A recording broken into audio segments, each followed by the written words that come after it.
for making it out for making out on a Wednesday afternoon for the last rounds of the year.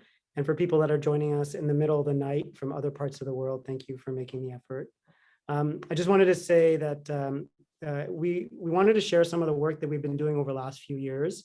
And what we're talking about today really comes from some of the struggles that I had internally as a physician. You know, we're always struggling between doing our administrative work, taking care of patients, and then trying to answer questions that we don't necessarily have answers for right now. And, you know, a lot of that comes down to our academic work and research. And those things are always, you know, I don't know if you guys feel the same way, but I always feel like there's a struggle between those things. You know, and then you add that to some of the interpersonal struggles, or some of the struggles that we have with the health system itself, and, you know, and some of the other resources. It always seems like, you know, there's things that we could be doing better to try and coordinate this work, to try and free up some time to do the things that we love and continue to improve the care of patients. So I'm going to talk to you a little bit about that. I think most of the work that we have here is really a start. And I want to emphasize that is that, you know, over the years, we have some sense of things that might work, but I don't know that we systematically really evaluated them. And the hope is that maybe the resource that we're going to present today could really give us a place to start to evaluate not only some of our administrative processes, but also some of the tools that we use to educate patients, as well as some of our trainees. I'm very lucky because I have two wonderful people that really helped me on this. So Kira Burton, who is a master's student at Guelph in public health, and Latifa Kamal, who's going to be starting her fourth year in health sciences at the University of Ottawa. So they're going to help do most of the heavy lifting today, and I'll just do a few introductions at the beginning. Okay, so like I said, our learning objectives are really just to sort of introduce you to what we are going to be, what we've developed so far. We have a combination of a resource that allows us to have a combination of education, as well as videos for both patients as well as trainees, as well as a place to potentially house some of the academic work that we're doing and to facilitate some of the collaborations. Right now, some of the information that we have allows us to facilitate the recruiting for some of the MIRRORS trials, but certainly this is something that can grow in the future. This is kind of the list of things that we're going to discuss, but as you see, we'll kind of go through this. You'll kind of see what we're talking about. So before we start, I want to read this to you because I read this not too long ago. When I was very young, most of my childhood heroes wore capes, flew through the air, or picked up buildings with one arm.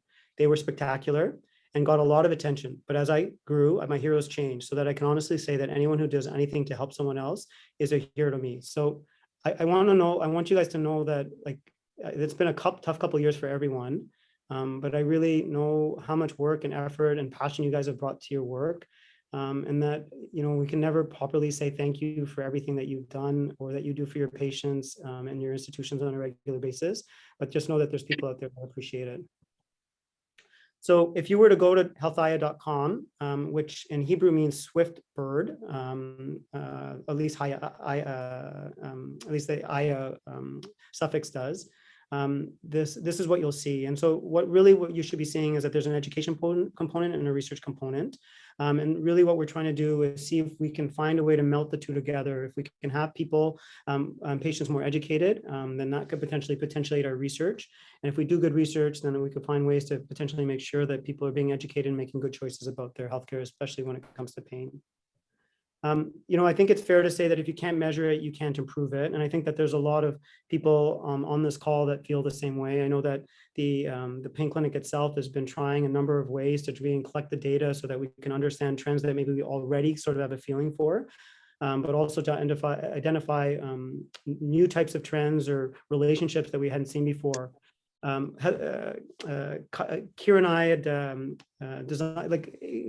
Kira and I had worked on a platform up until last year that was, you know, use a digital solution to help with booking and intakes and report generation. I guess similar in a way to what I think the choir program was trying to accomplish. Here in the military, we're a little bit more limited. And so we're using, you know, Adobe Forms to intake information and then trying to reconcile that so that we can do some data collection and maybe some research projects based on that.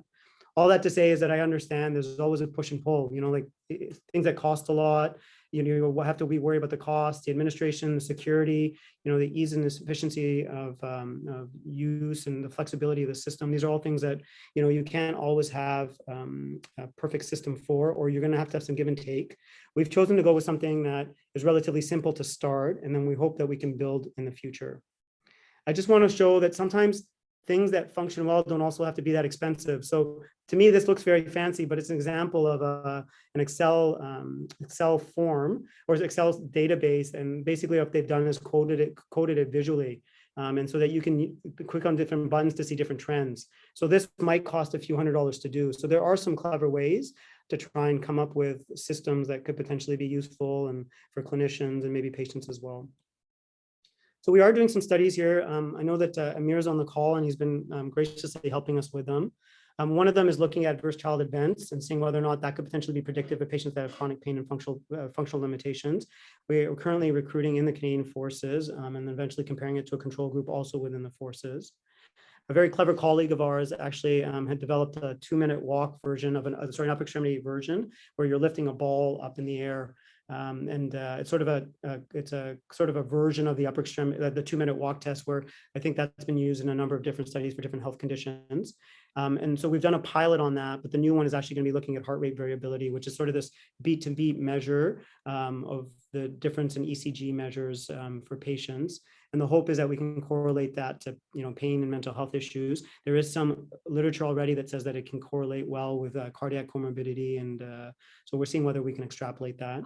And then the last study that we're hoping to get off the ground at some point is also building on a study that we did before, a pilot study that Latifa will point out further in the presentation. But basically seeing whether or not we can get away from this trial and error way that we prescribe medications to patients. And so there's some tools now, pharmacogenic tools, that predict how people may respond to medications. We're just trying to see if we can validate to see whether or not there is some utility for them. So anyways, I'm going to stop talking. I'm going to pass this on to Latifa, and then we'll kind of go from there. All right. So my name is Latifa Kamal, and I'm a 4th-year health science student in the University of Ottawa. I've been working with Dr. Gupta at the Physiatry Clinic for about 6 months now, and I've been working at Montfort Hospital in our specialty clinic as well. I've been doing that for about 1.5 years now. So I'll talk to you guys on the benefits of our infographics. So before we created the infographics, we used to send our patients this medication PDF form that after their appointments with Dr. Gupta, we would send it to them. And it looked like this. It was about 5 to 7 pages, and it was just plain white paper with just black font, a whole bunch of bullet points, and it was very distracting and not that good to get a lot of the information out of. So what we found was that there should be a much better way to disseminate this information. And for me personally, when I was creating the infographics, I realized that even me, it was very hard to parse through the information to get all of the whatever I needed to know about the medications. So it must have been extremely dreadful for our patients. And we actually found a study that was in a Journal of Cancer Education in 1992 that specifically touched on this. And it talked about brochures on cervical cancer and condyloma, and said that they gave patients brochures that had visual representations, and as opposed to brochures that did not have any visual representations and looked more closely to the PDF on the left, the patients with the PDFs on the left didn't really have a easy time understanding the content, and they understood it a lot more when it came with visual representations and color representations as well. So there was also another study that said that visual information is actually read 3 times more often, and humans remember up to 6.5 times more with visual imagery than with pure text. So taking this into account, we also saw another study that said that visuals and text in combination with one another actually increase the likelihood that health recommendations are going to be followed. So there was a recent article by a Harvard professor named David Steensma on the role of in counseling his patients using infographics and visual representations, specifically his patients with myelodysplastic syndrome.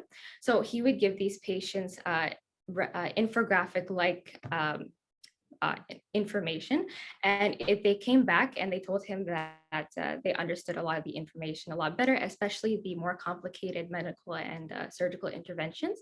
So we thought that this would really work well when it came to our clinic also.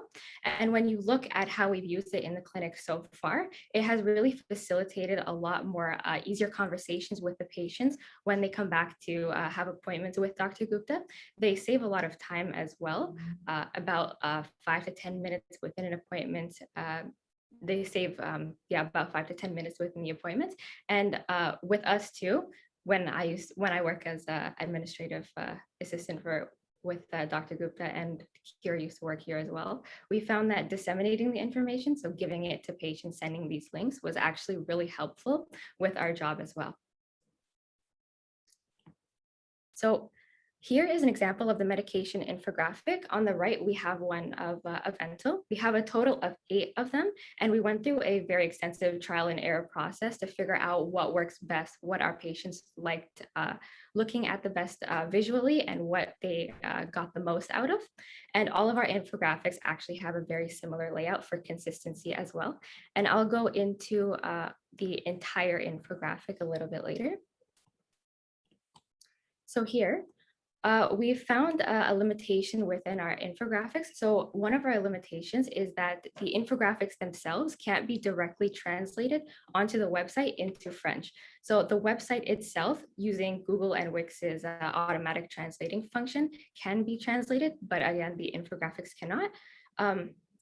Furthermore, in opposition to this, there was a study that actually found that infographics can actually overcome language barriers with the use of symbolic and color analogies.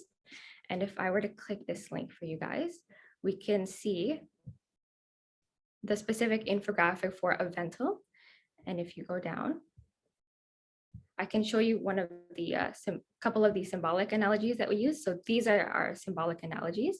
We meticulously chose them to set beside each of the common side effects that we want our patients to know about. So we use them here, and then we use them down here as well. And all the infographics look very similar to one another, just for stylistic reasons and for consistency. So once again, how do you full screen?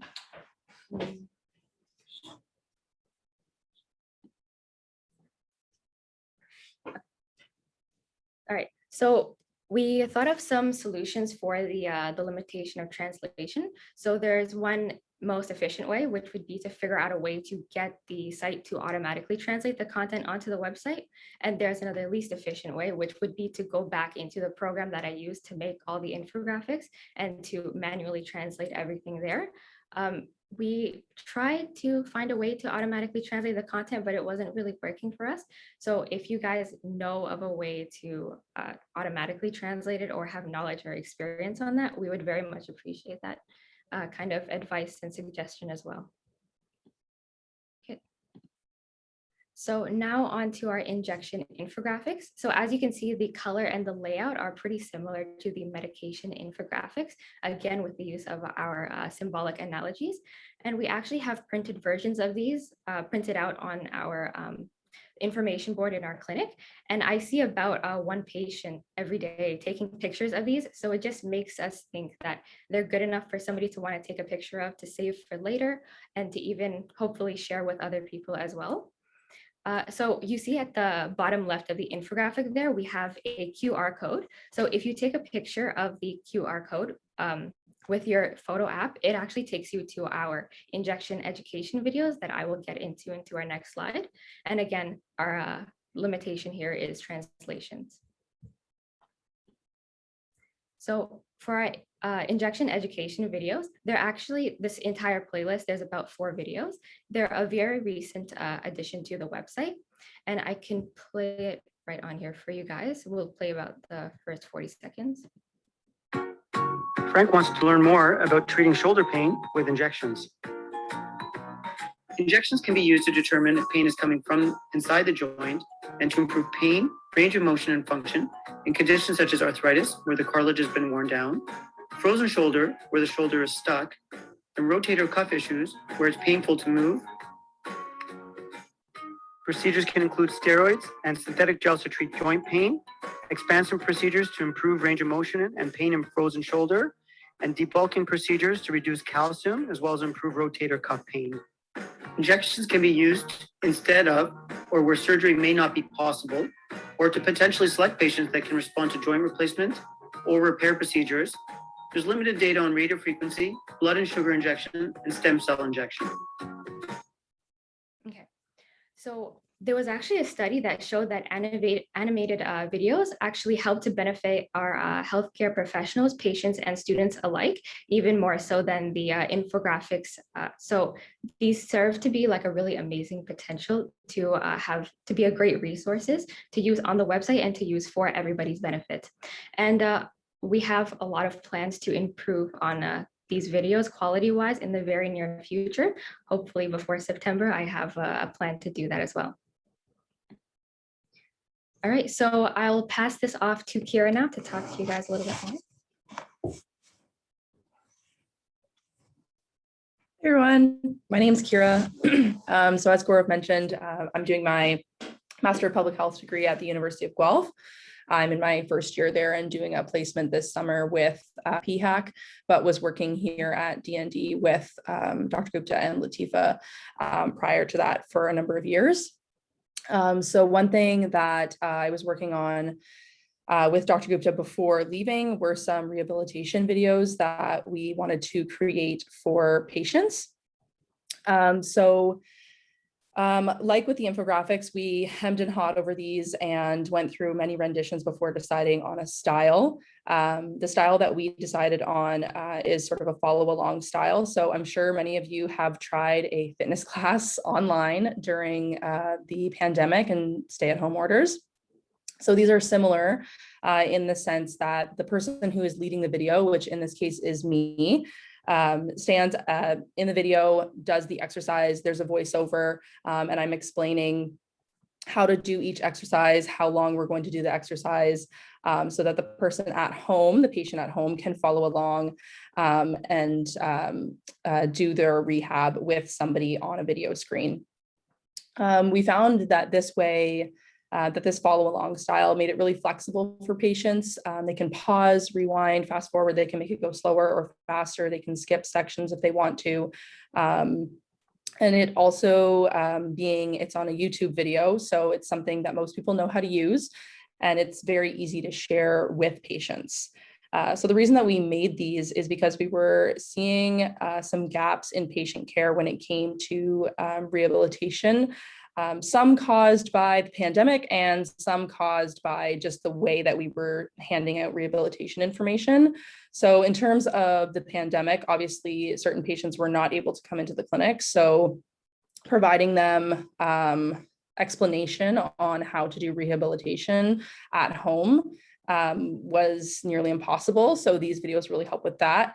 And in terms of things that were already going on before the pandemic, we used to always send out or just give people a printout of a black and white image of exercises that they could do at home. And you know, it wouldn't be uncommon for me to find these on the hallway with footprints on them or in the trash, as I'm sure you guys have experienced as well. So we have found that the videos might be easier for people to follow along with at home and to comply with at home, as opposed to a random piece of paper that they're probably going to lose. So as I mentioned, they're very simple to use. The videos, you just send them out to your patient in a link via email. And then you can offer some simple technical support. But again, it is on YouTube. So it's very easy to use, and most people have used YouTube before. So these are, I'm going to show the videos in the next slide, but we do really welcome some feedback on these because this is kind of the first one that we've published. So if you guys have any feedback, we would love to hear it. Oh, and before I show you the video here, this is a slide of what we used to use. I'm sure this is very familiar to all the clinicians on the call today. And these are the classic in the hallway on the floor with footprints on them at the end of the day. So hopefully these videos can avoid that. So I'll just play the first minute here of this video. This is the spine rehab program. Let's begin with the standing quad stretch. Having one foot firmly planted on the floor, you can support yourself with a stick like I am here, or a wall or a couch. I've taken my left foot into my left hand so that I can stretch my left quad. It's important here to make sure that my back is not arched and that I'm standing as straight as possible. You can hold this for about 30 seconds per side.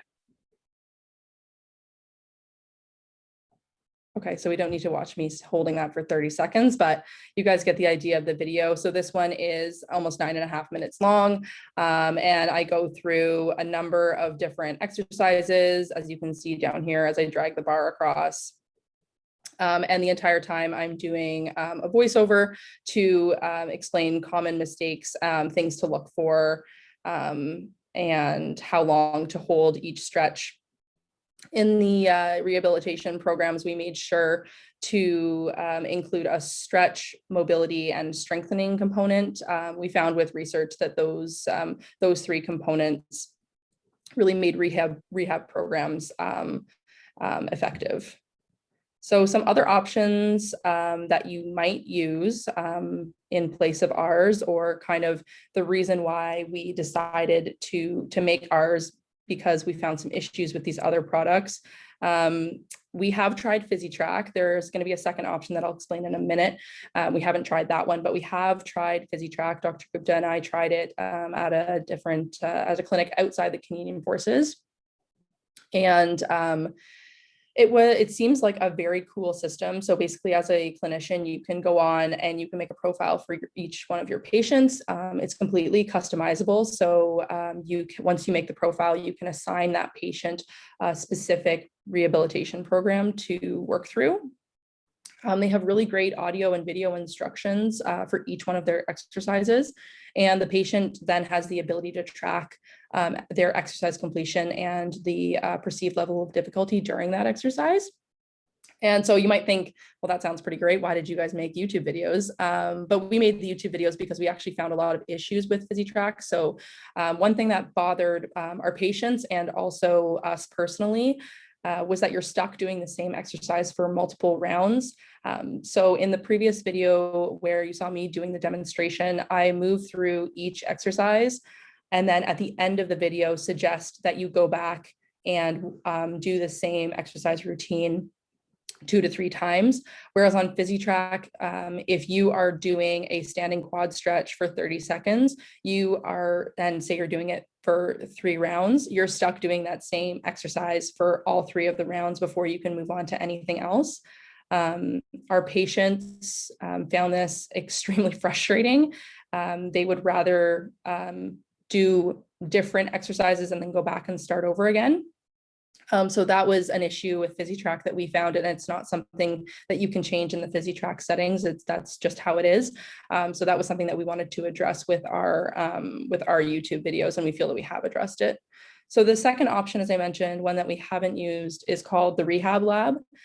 So similar to Fizzy Track, it's fully customizable. So again, you would make a patient profile, make a customized plan, but as you can see, printed exercise plans. And as I previously mentioned, that is no good. Those end up in the garbage.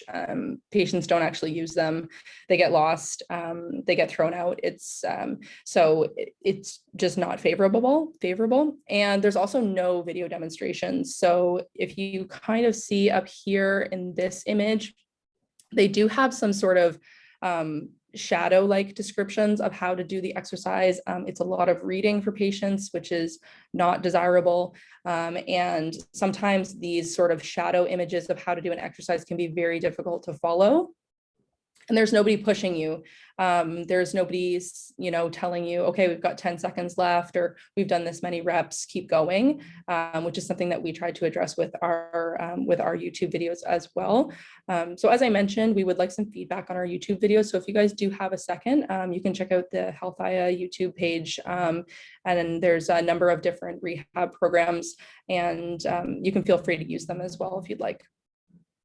So the second set of videos that Dr. Gupta and I were working on were physical exam videos for training purposes. And so the reason that we made these, and this was also echoed in a paper that was written by Dr. Perez, there's been a lot of gaps that have been noticed and that have come out because of the pandemic in relation to telehealth. And physical exams are a major one because you cannot do a physical exam via telehealth. It doesn't, previously it hasn't worked. You know, you need to be in the same room as somebody to do a physical exam on them. So that was kind of our main driver for making these videos, was so that we could fill that gap or try to at least. So the idea is that, and I'll show the videos on the next slide, so don't worry about that. I have a sample video on the next slide. But basically what the videos are is that it would be used as a training tool for, so this bullet point, for clinician training to do a physical exam. So previously, when the pandemic was not a thing, clinicians in training would learn how to do a physical exam by going to a course in person and learning how to do it.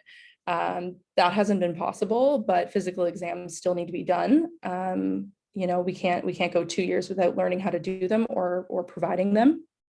So there was some research done that showed that med students who learned how to do a physical exam from video modules like the one that we've created do just as well. And there's no difference in scores on tests for physical exams in comparison to students that learned it in a traditional way in a classroom. So why not make it more, make physical exam training more accessible by putting it online? So the way that you could use this, a clinician could be trained to do a physical exam by video through the sample that we have. And an additional way that we thought this could be used would be for patient use at home, which is the first bullet point on the screen here.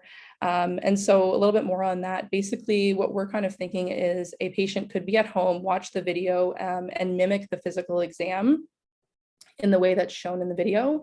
And then this could be sent in a secure way to their clinician for review in place of a physical exam that just can't happen when you're doing a Zoom call or a meeting over the phone.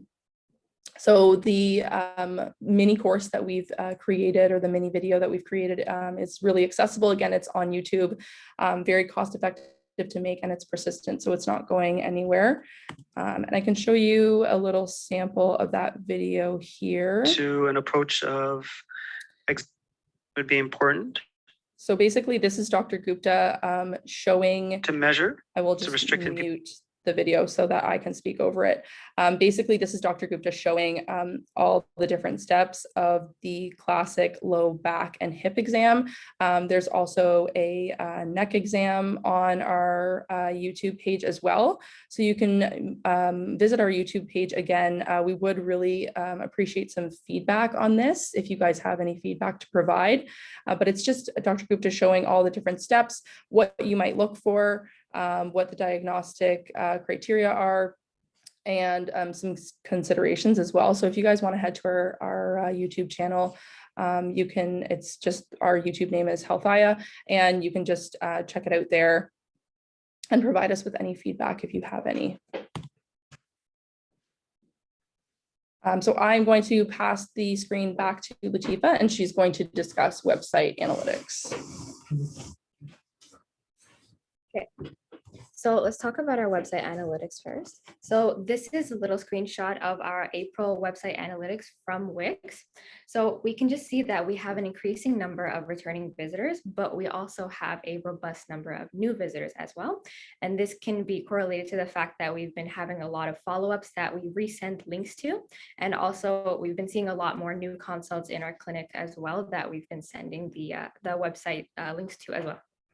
So we set up a Google Analytics for our website, and the Google Analytics, the purpose of the Google Analytics is to view data like website traffic, and viewing this kind of data is significant because it allows us to view the effectiveness of our website. It allows us to see what kind of people are on a certain page for how long, and we can see what's lacking on our website where people are not staying on for a very long time, and we can change the content or the layout on that specific page, so that we can hopefully get more engagement on our links and things that are on the site.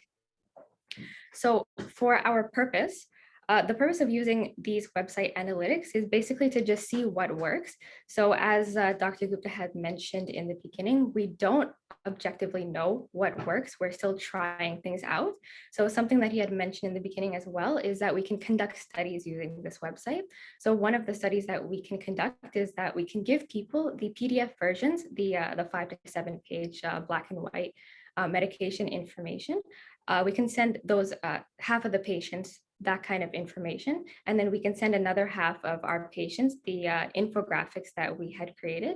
And based off of qualitative analysis, we can call the patients and we can ask if they have any follow-up questions, how they found the information that they were reading.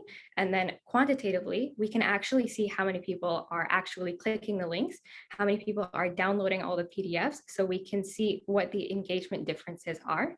And the beauty of having a website and these analytics all set up is that we have full control of everything, and we have full control of seeing all the results of the studies.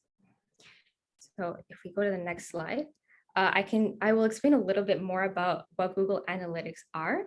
So Google Analytics is basically it's a free website analytics tool from Google that you can just make with your regular Google account, and it'll give you a tracking code, and you can take this tracking code and place it into your website. And this tracking data will send the information of the users on your website to the Google Analytics server that everybody who you allow permissions to have access to is able to view. And so there's 2 types of data that we view on this on the analytics server. So the first type of analytics is our user acquisition data, and you can see that on the top image. And then the second one is the user behavior data that you can see on the bottom image. So for the user acquisition data, this is data before people are visiting our website. So this can be demographics information, for example. We can see people's age, gender, and interests. And we can also see where people are coming from prior to coming on our site. So we can see if they click a link from a social media app, if they organically just searched up our website on Google, or if they clicked a link on like one of the emails that we had sent them, for example.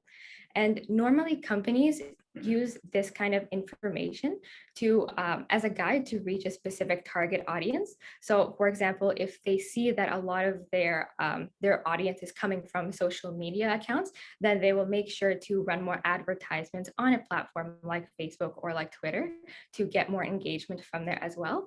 And this actually works so well that about 50 million different websites around the world use Google Analytics as their primary analytics data tool. So for the user behavior data, this is actually data about the users when they actually visit our website. So this is stuff like how long they're staying on certain pages on the website, how many pages they're visiting, what pages they're visiting, and the path that they're taking. And pathing basically means, for example, if somebody starts off on the homepage, how many of them are moving on to our medication infographics, or how many of them are going into our publications publication section.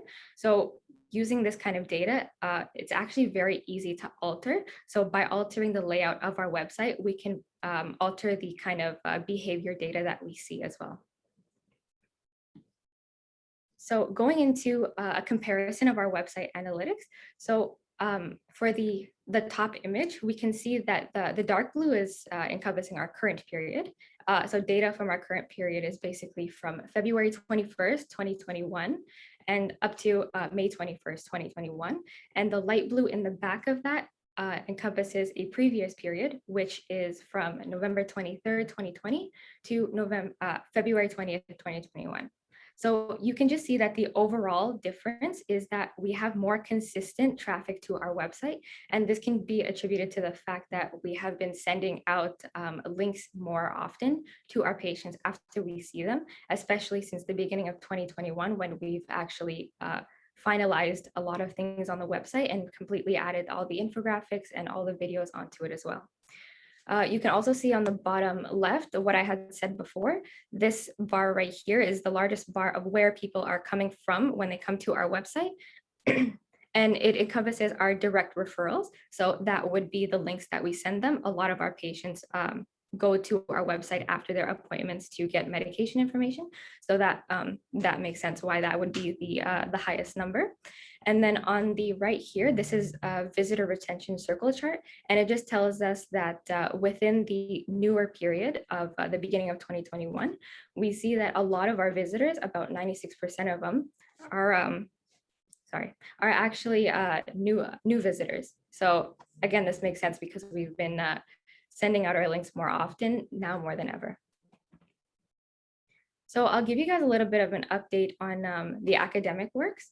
So we actually have a publications section on our page. And here we have publications of our abstracts and our non-peer-reviewed articles that are posted. And this is to facilitate patient care and also to a place to facilitate our works. And we've made a way to set up kind of like a database for our non-peer-reviewed pilot studies. And actually, our non-peer pilot studies have all been able to be found on Google Scholar. So if you see on the top image here, these are two of them that are now searchable on Google Scholar. So the beauty of this website is that we can use it to recruit for a lot of our pilot studies. It's actually perfect for recruiting for the pilot studies, so much so that one of them, which is Amir's gut microbiome study, they used the website to recruit for it, and it is now completed and it worked very well. So we also are improving our meta tags that are set up. So what meta tags are is a code, an HTML coding that you put again into your website, into the headers of your website, and only Google, search engines like Google can see it. So we can't see it when you go into the website. So the sole purpose of this is to improve our search rankings. And so far, the meta tags for the pilot projects are working. So the pilot projects are able to be searched on Google, but the non-peer-reviewed articles so far are not. So I would like to ask any of you guys, if you have any experience with using meta tags or any knowledge about it, we would very much appreciate that advice and those suggestions as well. So the benefits of our website. So one study actually showed that the internet is actually playing an increasingly significant role in disseminating health information. So there was a study that was on national health information trends in America that showed that 78.8% of Americans actually use the internet for health information for themselves, and about 64.6% of them use the internet for health information for other people. And this data was collected in 2014, so we can only imagine how the statistics would look like now in 2021, almost basically a year and a half into the pandemic. So one advantage of internet health, or people call it e-health, is that it's easy accessibility. Anybody can be at home and they can look up whatever medical and health information that they desire. And also, one of the biggest disadvantages that comes with that, of course, is that there's a lot of inaccurate information online as well. So it's very easy to do a simple Google search and to find a lot of misleading information. And that's where a website like ours would come in handy, because it is run by a team of clinicians and people like me and Kira, who we have a very big interest in the health field and are currently pursuing careers in the healthcare field. So we can make sure that all the information that is on the site is all up to date, all accurate. And through this, it's very clear to understand that our overall goal of the website is to enhance patient care through more profound visits and better understanding of our patients about the content that we're presenting them. So from an administrative standpoint, it's actually very easy to distribute all the information. As I said, it's just a simple link that I was just sent to all the patients. They can go to the website and they can get all of the information that they need. They find it very understandable as well. And I've gotten a lot of positive feedback from our patients after visiting this website. So we just hope to see a lot more usage in this with us, more additions to the website. And we have a lot of hope for this website as well. All right, passing it off to Dr. Gupta. So anyways, I just want to thank everyone for listening. I also want to thank Latifa and Kira. What you guys probably are not aware of is that all the work for this site that they did on their own time. outside of work and outside of school. So I think for a year they didn't sleep or eat, but at least the website got done, which is the most important thing. What I will say though is that what we're hoping that you got from this is that we wanted some control over these resources. So there's nothing new about infographics or the information or the videos, but we wanted a place where we could kind of house this so that we could test to see what worked, how it worked, for metrics that were important to us, to our patients, to our clinics, to our administrators. And I think that having this resource allows us to ask some questions in the future. And we wanted to present this now because we're at a stage we're starting to use it, and that we could start to answer, to start to ask some interesting questions. And part of the reason we wanted to put a place where we could have some of this work recognized is that not all of these things are going to end up in peer-reviewed journals, but I do think the background or legwork could be important to other people, and disseminating in a way that other people in the world could use this information, or that our group could use it, could be useful, could be a value to everyone moving forward. Anyways, I know it's getting late, so we'll let everyone answer. Well, we'll be happy to answer questions if you guys have them. What I'd ask is if you have specific questions of one of us, then you can just ask it to us. And if not, then we'll just decide on who might be best to answer the question.